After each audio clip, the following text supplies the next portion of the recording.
Ah ben là, il y a plein de façons de faire du cinéma, il y a plein de films différents et ce qui est important, c'est d'avoir des films différents, d'avoir des propositions différentes.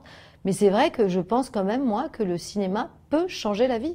C'est-à-dire que le cinéma peut éveiller des consciences, le cinéma peut consoler, le cinéma peut faire en sorte que tu te sentes moins seul, le cinéma peut te faire prendre conscience de certaines choses, le cinéma peut te rendre meilleur. Enfin, moi, je prête toutes ces vertus au cinéma.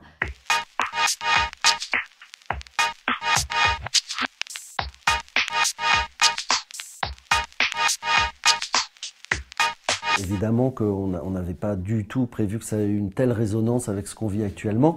Je dois même vous avouer qu'au moment où on montait le film, on était en plein confinement, c'était il y a 1 an, et je me disais, on s'en fout de Fukushima, on s'en fiche, on s'en fiche. Et c'est en montrant le film, d'un coup, qu'on m'a vraiment renvoyé ça. C'est vrai que le film, l'air de rien, il y a du vocabulaire qui est maintenant notre quotidien, qui sont télétravail, confinement, les masques, le manque d'information. Tout ce à quoi ces expatriés étaient confrontés en 2011, en fait, c'est ce à quoi on a été confrontés. Et c'est vrai que, et voilà. Et donc il y a une résonance particulière. Non, mais surtout, on l'a tourné, le Covid n'existait pas. Oui, c'est oui. Donc, si tu veux, tu vois le truc, tu témoignes d'une chose qui s'est passée, qui est un petit peu désuète. Enfin, désuète, c'était il y a 10 ans. Donc, tu te dis, voilà, ça milite pour une certaine vision, enfin, voilà. Mais ça n'avait pas, à ce moment-là, l'écho encore si fondamental, si profond que ça peut avoir aujourd'hui. C'est-à-dire qu'aujourd'hui, quand tu vois, là, c'était une crise, nucléaire, mais maintenant on a une crise sanitaire. Enfin, il y a des dénominateurs communs partout, tout le temps. Et tu te dis, mais il va falloir encore quoi pour changer? Et tu te dis, il y a des comportements au sein de l'entreprise, il y a des comportements sur ce qu'est une femme. C'est incroyable, c'est d'une actualité saisissante en fait. Effectivement, le film, est-ce qu'il est pour ou contre le nucléaire? Bon, moi j'ai un avis là-dessus et je pense qu'on le distille, mais c'est pas un film frontalement militant. Moi, ce que je trouve toujours terrible, au-delà du nucléaire, c'est le rapport au risque et le rapport à dire la vérité aux gens. Et souvent, ça évolue un peu maintenant, mais on a toujours dit que le nucléaire, tout le risque était maîtrisé, etc. Ce qui était faux.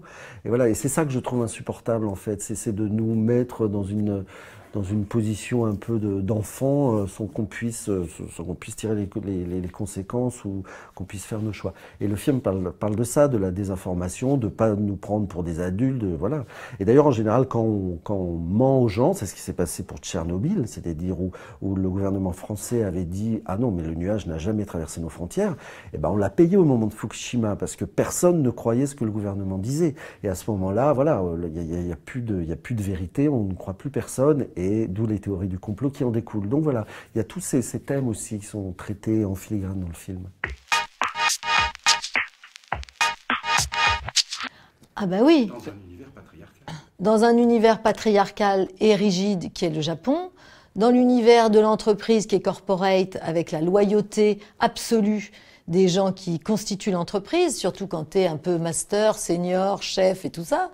Donc tu te dois de représenter l'entreprise. C'est une femme qui a été matricée, élevée pour être dans la loyauté vis-à-vis de l'entreprise.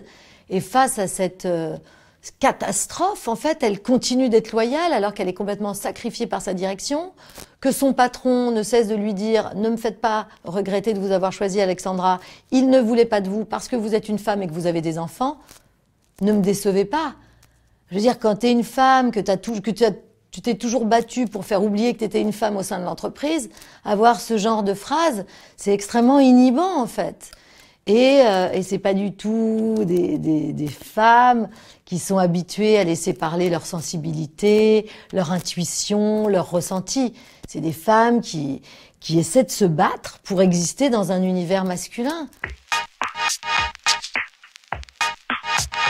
En fait, ça vient sûrement de mon passé de documentariste, mais c'est surtout qu'en fait, c'était la première catastrophe autant filmées, autant, comment dire, retransmises dans les médias et autant commentées sur Internet. Ça n'existait pas avant. Et en fait, tous les blogs de l'époque, parce que finalement c'est un film historique, il y a 10 ans c'est comme un film historique, tous les blogs de l'époque existent encore, sont encore en ligne. Et vous me parlez de cette impression d'immersion dans le film. En fait, c'est parce que nous, on a pu se réimmerger, c'est-à-dire, moi, on est allé au Japon, on a rencontré les gens qui avaient vraiment vécu ça, donc ça, c'est une chose. Mais on a aussi lu en direct le ressenti de l'époque, vous voyez, qui n'est pas encore passé par le filtre des années. Et c'est ça qu'on a pu remettre dans le film. C'est, je pense, pour ça qu'il y a cette impression d'immersion, etc.